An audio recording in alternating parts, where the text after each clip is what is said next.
Welcome back to Life, Love, and Real Estate, your one-stop shop for advice on all three. I am Daniel Palmer, and as always, I'm joined by my much better pod half, LaCressa Morrow. Before we do our introductions, make sure you take the opportunity to like, share, subscribe, whether you're watching, whether you're listening, wherever you're ingesting this knowledge, make sure you get to someone else who could also benefit from our experience in this. LaCressa, how's it going today? It's going. It's almost Memorial Weekend, so that's a shocker that things are moving so fast, but then sometimes it seems like they're moving super slow at the same time. So, just playing catch up, grinding, getting ready for playing this catch up. There's a great late description of our spring lives. market, trying to get ready for summer. All the usual things. Are you a big Memorial Day person, or do you have any big plans, or you just kind of lay low? It's a nice time for buzzing around for real estate, right? I love it when people leave town and then Atlanta's Me too. Quiet. I live in town, so traffic can be a bit of a nightmare when there's all kinds of festivals. Jazz Fest is this weekend, which of course is an Atlanta big event. 3 days, free jazz music, which is one of the largest free jazz festivals in the country. So lots of folk come in town. So I plan to go to the park for a little bit, hang out with some friends, listen to some music. 3000 was there last year performing his flute. Some were disappointed that he did not. Before we go too far, are we ready to stop lying about the flute? No. We're not ready. Okay, we're not ready. As a people, not ready to stop lying about the flute. Album, I think, like a guitar or something like that. So, people are growing, changing, evolving. They're not staying in a box. And that's awesome. It's good to see people have that much courage as they get older when you've been one thing and decide that you're going to pivot. I think that's a beautiful, courageous thing that all of us are able to do. I think it's beautiful. I think it's courageous. I need him to rap. I need rap music, Andre. If you hear this, if this comes to Andre's desk, I need you to rap, dog. 16 bars. Give me a good 16. No, for me, Memorial Day is the unofficial start of summer. It's when it's probably gonna be the first time I fire up the grill this year. Like I was thinking about it this week. I was like, I think it might be time for the grill. Might be time to fire up the grill, which is gonna make everyone in my family very happy. I would be happy. I love barbecue. It's also pool season, by the way. It kicks off pool season, Memorial weekend. Pool season is generally in communities from Memorial to Labor Day. So the pools will be packed this weekend and it should be hot and hopefully it won't rain too much and everybody will have a good time. And Monday is a holiday. So Monday is a holiday right now while it still exists. For now, Memorial's Monday is a holiday. We're going to enjoy it while we've got it. Speaking of enjoying things while we've got it, we've got a great listener base who've been able to send us some great questions about starting their home ownership journey. And while the majority of this podcast is focused on life, love, we're going to focus largely on the real estate side today because we want to answer your questions, the burning questions that get you off the bench and into the game of home ownership. I say the game because if you do not play, you cannot win. And there is no faster way to wealth in this country than accessing home ownership. So let's start off with some of the questions that have been sent over. Annie's going to be feeding them to us in the chat. We're going to be handling them in real time. So you're going to see us deftly answer these questions. So let's start right now. The first one we've got here, LaCressa, I defer to you. Is it the right time to buy? And also, why would you buy when you can still rent? So I think my answer to that whenever it's asked to me is everyone's timing is different. And if you are ready to buy, it's the right time to buy. If you are ready to move from paying one person's mortgage to paying your own mortgage, then you are ready to buy. At the end of the day, I know that we talk about real estate all the time and how it's such a wealth creation. And it leads to a path of investing or paying off debt or whatever that is for you. I would like to remind you that home ownership is about having a secure place, your home, your foundation. And then from there, you can build whatever it is that you want. But going from survival to security, to me, is what home ownership brings. This is mine. I'm working every day. I'm paying bills every day. But this thing is my thing. And there's a place of security that comes from that. And I always like to remind my clients that I want you to have a smart investment. Absolutely. I want you to build wealth and equity and whatever that means for you. But first and foremost, let's find a place that makes you feel safe and secure. And then that is a beautiful foundation to build up whatever it is you want. I love that you focus on that because it's so easy, like you said. It's a wealth building exercise, XYZ. I have things that I say all the time, but it's important to recognize that there is a true sense of pride and a true psychological benefit to having a home you can depend on, having something to call your own, having something that you know is yours. If you go back to the financial side, when you pay your rent, you're paying the opportunity to pay rent next month. Mm-hmm. You're paying, like you said, survival versus thriving.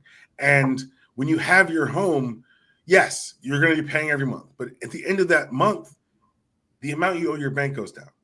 And because you own the property and you've lived in the property, the value of the property goes up. And so I think that when people get their minds around that, it's so many people try to make it this equation on whether or not buying versus renting works for them.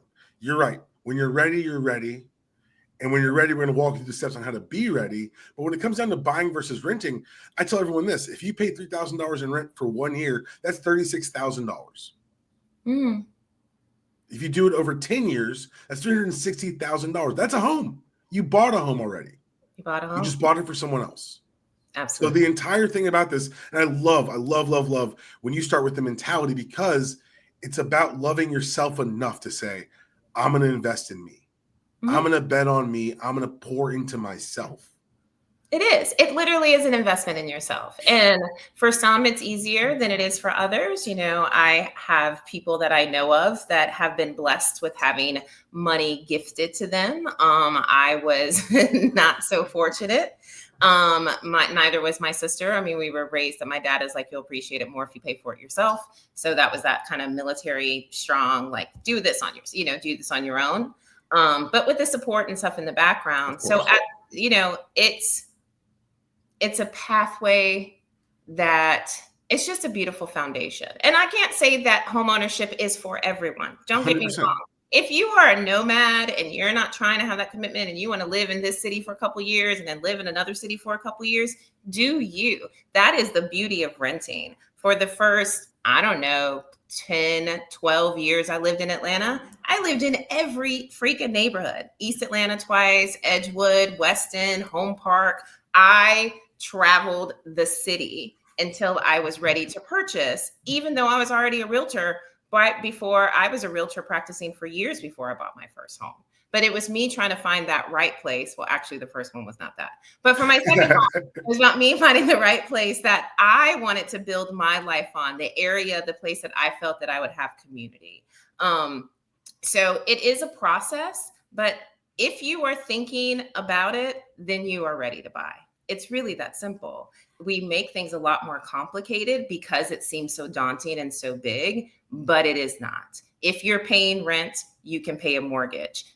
We'll have to talk about the differences in what you can afford. But at the end of the day, you can afford something. We just have to get the other pieces in play in order to get it to be yours and not someone else's. I was good enough to be teaching a mortgage 101 class yesterday. And one of the things I mentioned to the class I was teaching, I was like, I wear my little shelter name tag when I go get coffee, because that guy working at the cash register has a job, is paying his rent, and might ask me a question about mortgages. And for me to say to him, have you ever considered buying a home? That in and of itself is a compliment you paying to someone. His face lit up. He was like, oh, I never thought about that. I go, why not? You're working. You're doing something. Like, have you thought about investing in yourself? And he's like, it's never crossed my mind. And just the idea that we want to, everyone listening right now, listen to me very closely. You can own a home.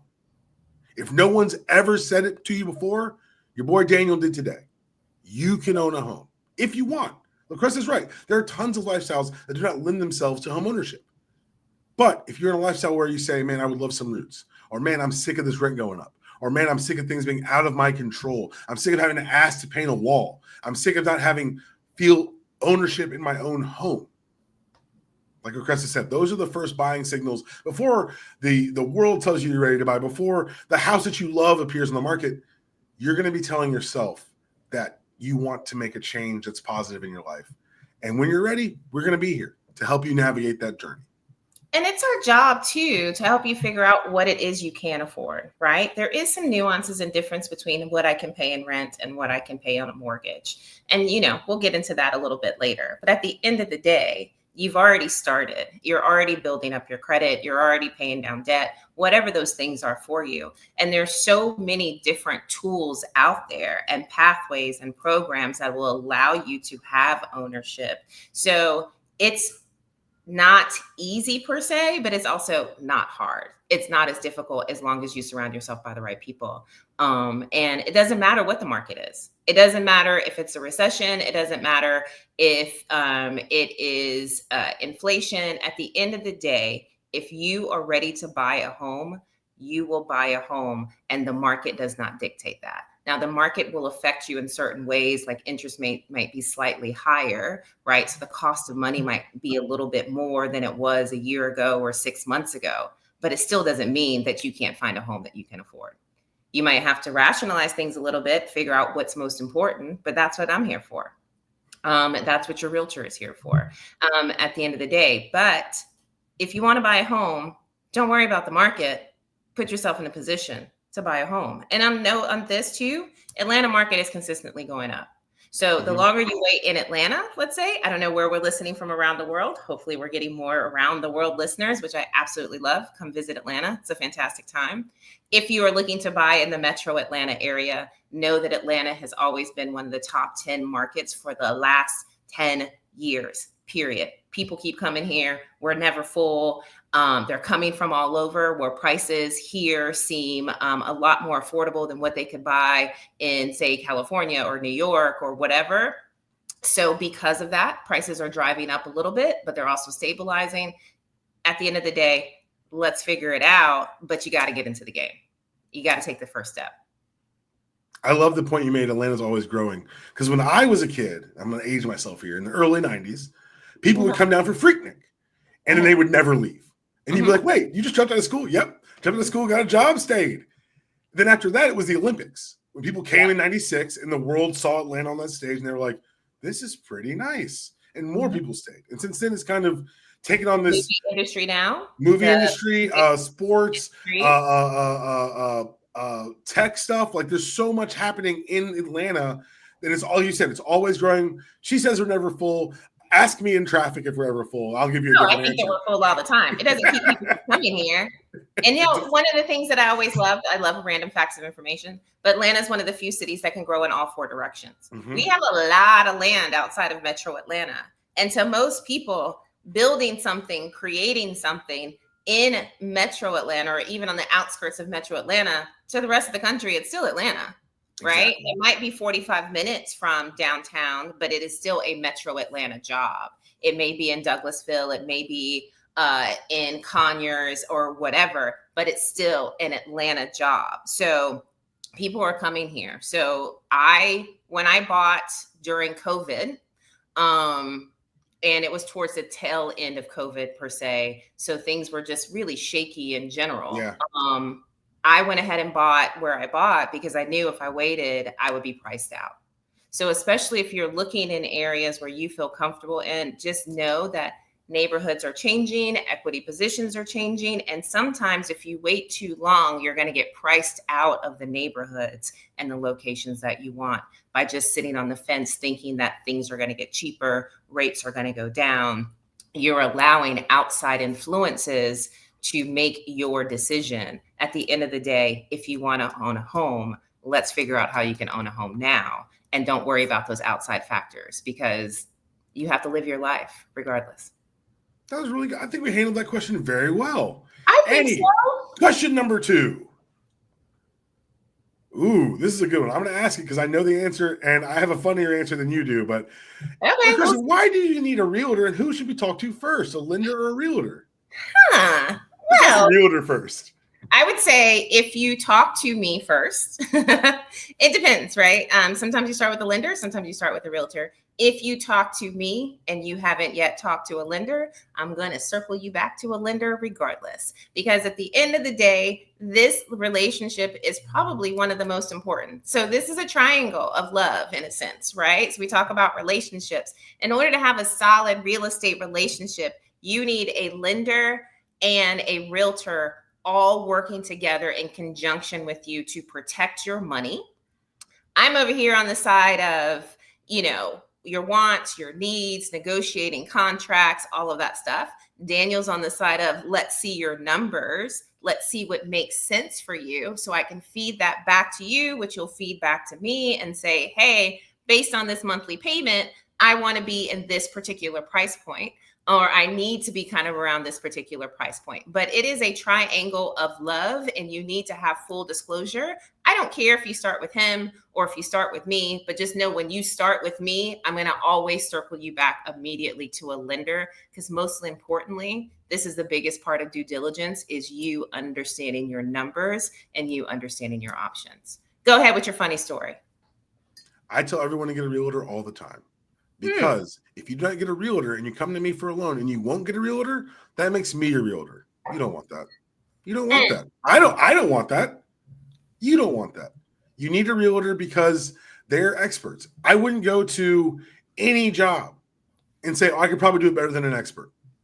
Why do athletes who have slotted paychecks, they know how much they're going to make in these negotiations? It's particularly rookies in the NFL. There's a rookie wage scale. They all have agents. Because when you're in the business of negotiation, you don't want to take away from what you do to try to be an expert in something else. If you are an exec, if you are a barista, like I talked about earlier, what don't you do for a living? Negotiate contracts. It pays to have expertise. It absolutely does. Look, I have been in all types of situations, and each buyer situation is a little bit different. In some states in the past, realtors just open doors. I can tell you here in Georgia, especially in Metro Atlanta, we do a whole hell of a lot more than that. We are having consultations on the front end, so we understand, so that make sure that you understand what you can afford. We are taking you and protecting your money throughout the process. Before I can even protect your money, I have to be able to negotiate your deal based on your needs and your wants. And we figure that out. We narrow down the best property that fits those things for you based on your price point. And generally that is not a lot of options once you start putting in those details of what you need versus what someone else needs. And then once you're under contract, we have to protect your money. There's a series of possible negotiations based on repairs, based on the value of the property, and etc. At the end of the day, as a buyer, particularly, if you are not being represented by a realtor, then you are at the whims of the listing agent and the seller is always going to be protected. So why would you not be protected as well? You don't understand how to protect your money. A realtor does. So, and just as you pay for everything else, you pay for expertise, you're going to pay for a roofer who specializes in roofing. You're going to pay for a plumber who specializes in plumbing. You're going to pay for an electrician who specializes in electrical. Why would you not pay for a realtor who specializes in negotiating and protecting your needs? Why would you give away your protections? I'm sorry. Can I sound super old for a second? Sure. This is a result of too much television. People watch those shows and they're like, I can do that. Let me explain. And this is different state by state. People do different things. Things I learned when I was in New York recently.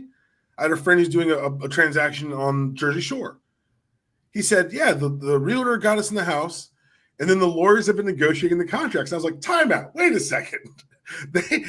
These people on TV aren't actually behind the scenes negotiating contracts? No, because some states, that's taken out of the hands of the realtors. I can tell you right now, working with LaCressa, working with fabulous realtors in Atlanta, these are experts. These are people who've earned their reputations through solid, hard, good work and tireless advocacy for their clients. Like, this is not something they're doing fly by night. It's not something that it's easy to do. They all took their classes. They all take their CE. There's a continuing education to maintain their licenses. There's a lot of work behind the scenes when a realtor shakes your hand and helps you into a house and starts negotiating with you. They've done a lot of work to get in that place. So the same way I respect the mechanic who tells me what's wrong with my car, I'm going to respect a realtor who says, here's what your strategy should be. Here's how you should move forward. Because guess what? I do this for a living. I am a loan officer for a living. I bought 2 homes in my lifetime, and both times I had a realtor. Yeah. Look, investors have realtors. There is no corporation that does a deal without a realtor in place, whether it's commercial or residential. We play a vital role in protecting you. There are contract changes 2 to 3 times a year that we have to stay up to date with. There is language that we need to understand in order to protect you, both during the process and sometimes after the process. It is more than just opening a door. And I would say on the buyer side, it is more than just driving by a house and say, I want this house. This is a house. This is the house that I want. You have no idea what the condition is. You don't know what the price is. There are times when I've sent people listings through our automated system, and then we end up getting to the neighborhood and they're like, well, you didn't send me this one.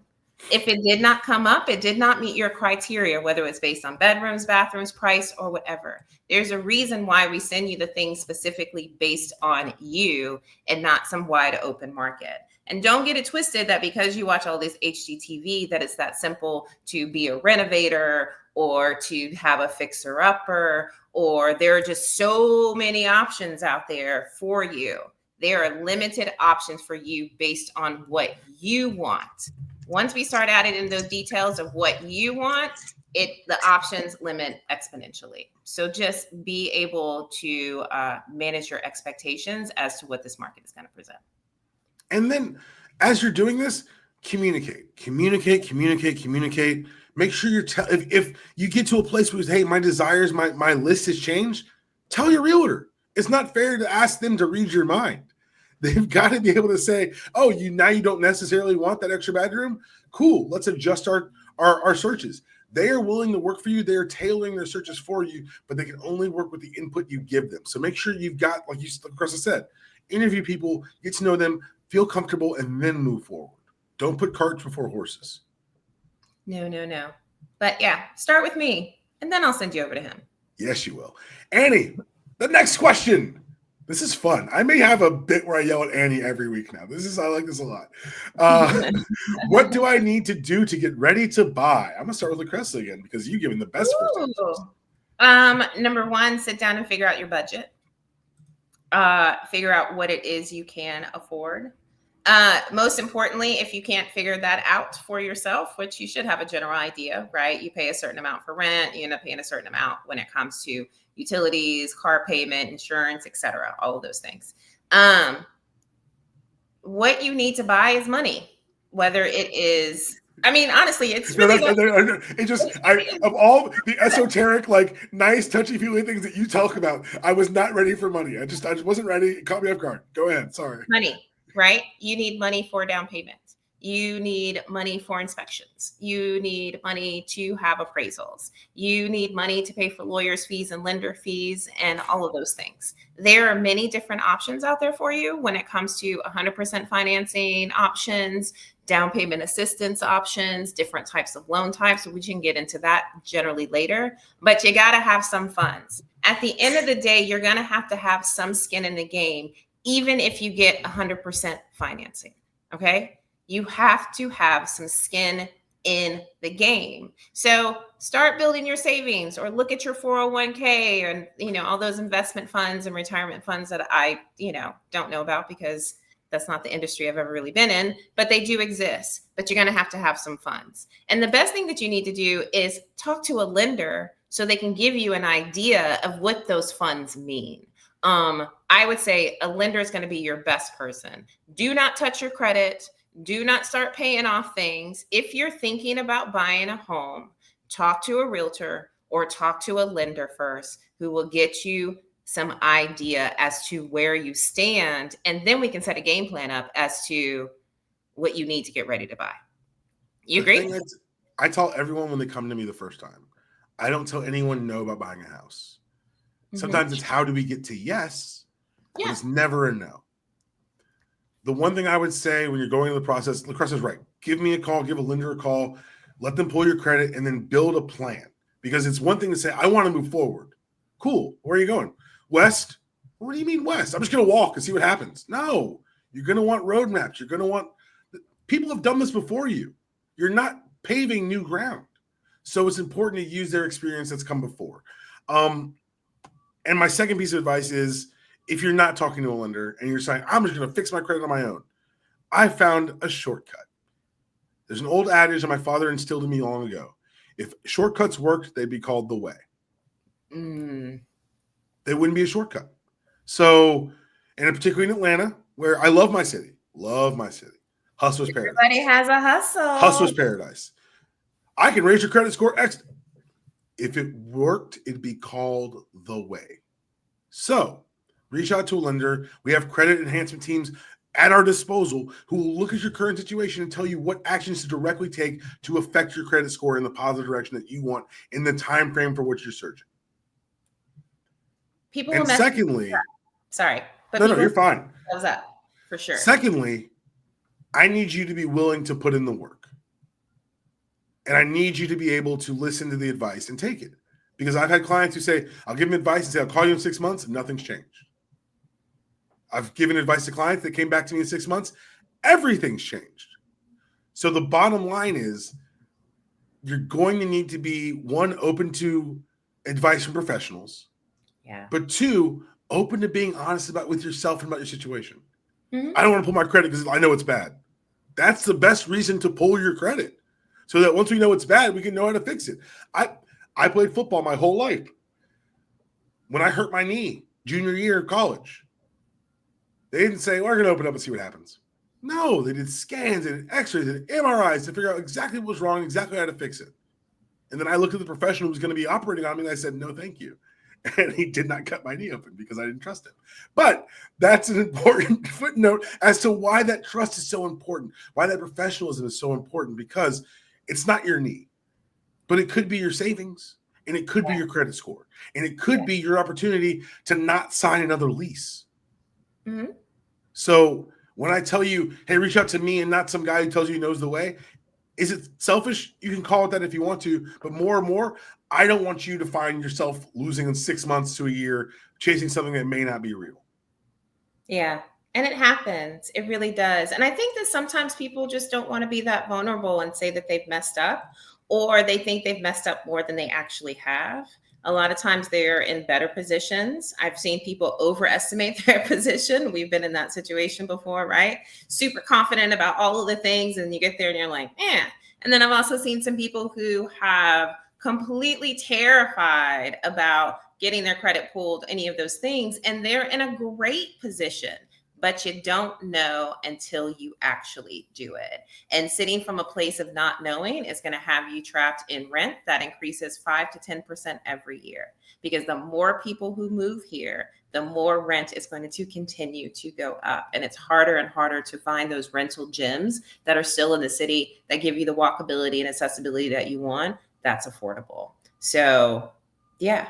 Talk to Quick econ lesson, kids. Supply and demand. When supply goes down, demand goes up, and they are not making any more land. Well, maybe in the outskirts of Atlanta, but not where we're talking about right now, where you think you say you want to be. Mm-hmm. Annie, question number 4. This is great. I feel so powerful. Ooh. I'll answer this one first. Why wouldn't I just use my bank as my lender? And that's a fantastic question, particularly when we've seen some of these larger institutions kind of reestablish themselves and either get into or out of the lending space. I know I've seen, and I'm not a seller's agent, so I can't speak to this more than anecdotally, but I have seen agents who look at a large bank and say, I don't know if we can accept this offer letter or even this pre-qual, because when you're dealing with larger banks, you're dealing with people who are not involved in the community. I was in the office yesterday talking to a realtor who said, man, I'm selling this house, and they came to us with this, I don't want to say any names, Sprocket pre-approval letter. And at Sprocket, they do what they do. It's a business model that works for them. However, they're not locally tied to each community. So this was a unique property, and the property came back $145,000 off of value on the appraisal. That's insane. That's a house. I joked that they missed by an entire house. That's insane. Even in this market, like that's most people are in equity positions that they're buying right now. So the fact that you can be that underwater makes and that's what I was explaining to them at the time. I was like, look, speaking for myself, speaking for my company, we have a local panel of expert appraisers who are able to pull off these things, the unique properties, the unique locations, the specified turn times. I won a deal 2 months ago where the client we had to waive our appraisal contingency to win the deal, but they gave us 5 days due diligence, which meant I was able to go to my appraisal panel and say, I need this back in 4 days so we can have an appraisal inside due diligence. And that was a special thing. A large bank can't do that. They don't have the feet on the ground in these areas to do that. So talk to your bank, see what they can offer you, of course. But when things get down to it, when you're talking to a realtor who's an expert in their area, they're going to tell you, have you talked to my local guy yet? At least have the conversation, because one, they're going to feel more comfortable dealing with someone that they worked with before, thus empowering that. What do you call it? Was it a pyramid or triangle?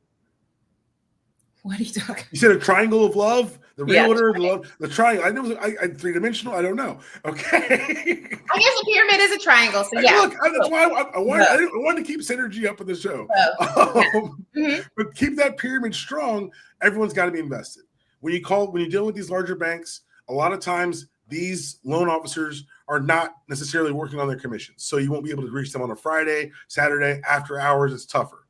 Smaller banks, smaller lenders like myself, 100% commission. Our reputation, our money is dependent on our ability to get things done. So that's one of the reasons I say that use your local lender, expect your local lender. Your bank does a great job for you in banking. But I'm not going to go to my dry cleaner and tell them to change my oil. I'm not. Yeah, I think that sometimes people think of it like a bundle situation, kind of like with insurance. Yeah. It's like I've been banking with whoever, right, for the longest time. They always send out home ownership things. Understand that those are also different departments. Those are different entities within that company, right? Correct. So what you're dealing with banking is completely different than what you're dealing with system, location, cow, company for your loan, for a car, completely different when it comes to home ownership. So like he was saying, yeah, it's a different entity that works differently than your brokers that we are used to and that also we refer our clients to. I can't say that they don't have product that you may need. I would say if you are going to do your banking institution, do one that's local, like go to your local branch, right? And talk to them versus some kind of online company like a Sprocket, let's say, because that's when you start to get those, the differences in having someone with boots on the ground here. But definitely compare and contrast anyway. So even if I do send you to Daniel, I'm also going to give you a link to another lender and another lender. And I think as a smart buyer, right, you might want to consult with all three and figure out who it is works best for you. Never, Daniel. Absolutely. He's not good at dealing with competition. But you'll see of this nuances and the differences, right? Some of it is about numbers for people. Some of it is about, I trust Daniel. That's why I'm giving him my loan. When it comes to online banks, you're never going to talk to that person. You're never going to have a relationship with that person. I used to, when I first got into the business or earlier part of the time, people would always be like, I have to use my lender. And the first thing I want to ask them was, have you ever met them before? And they're like, no. And I'm like, so what is this loyalty with someone that you've never, ever met before? Like you are just numbers to them. I have someone who's actually going to meet you, someone who's willing to sit down with you and have a real conversation with you and talk to you, not just send you an email saying, give me this, this, this, and this. They're willing to build a relationship with you. And your lender needs to have a relationship with you. They need to understand what's important to you. It does not have to be that static. And you'll have a better outcome, I find, when you do have an actual relationship with your lender. And you'd be amazed what happens when you work local, because our closing last week, we ended up dealing with a client. Everything got closed. Everything was fine. The husband of the buyer has known my family for 35, 40 years. That was the wildest thing ever. He's like asking you, like, is your mom named this? Is your dad named this? It was so funny because he said my dad's name, and I was like, whatever. For a certain age of black man in Atlanta, my dad is a name.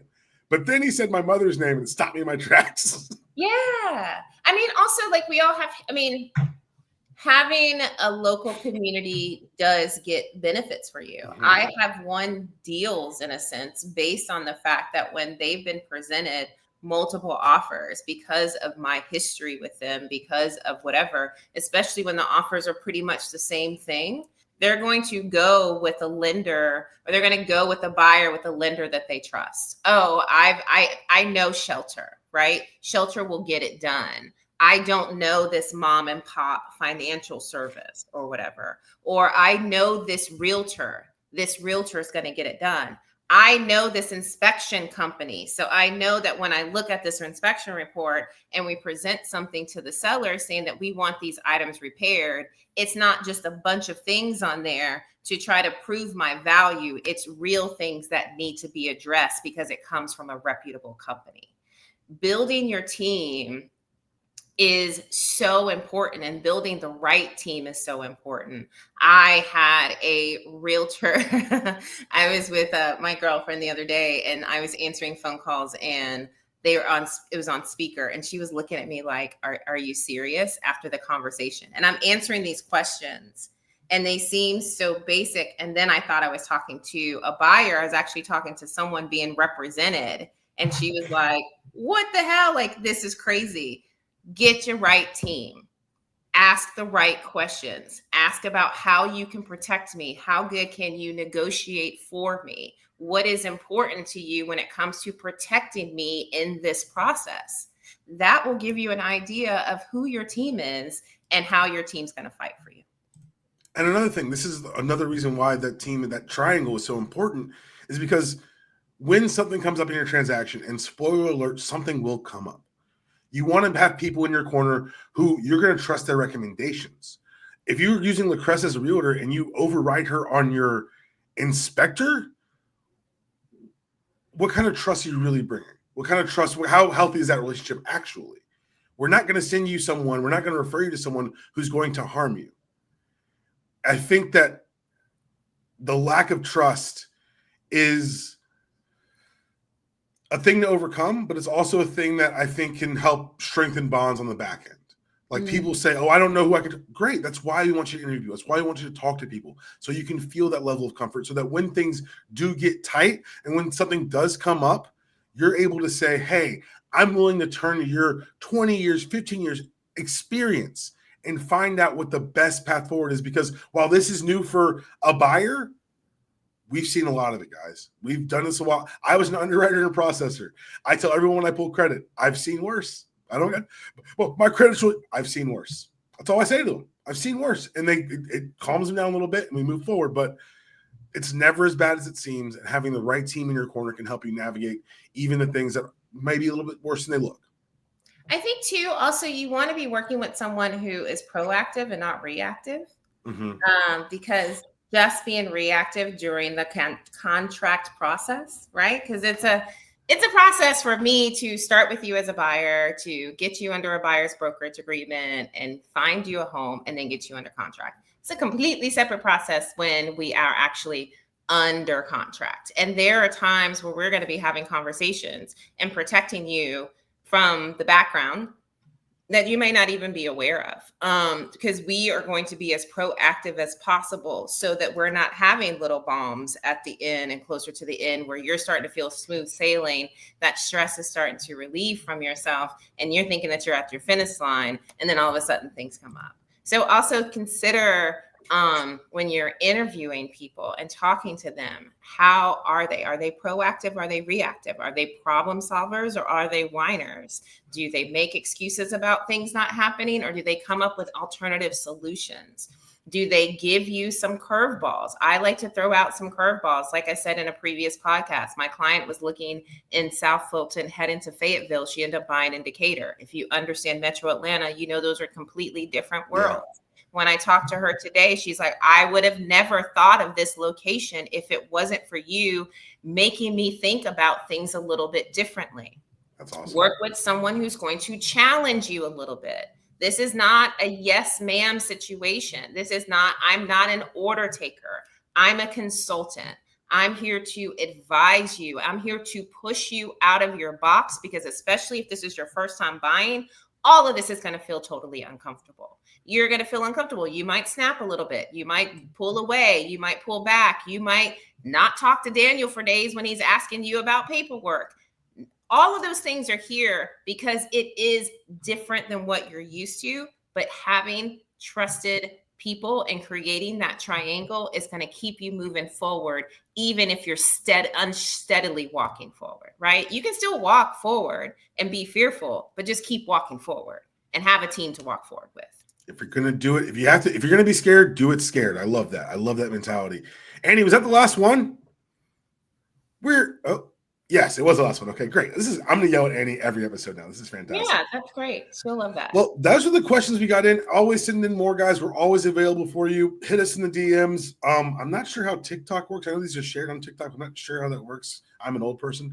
But the questions will get to us if you send them. Thank you guys for hanging out. LaCressa, tell everyone where they can find you and all that you do.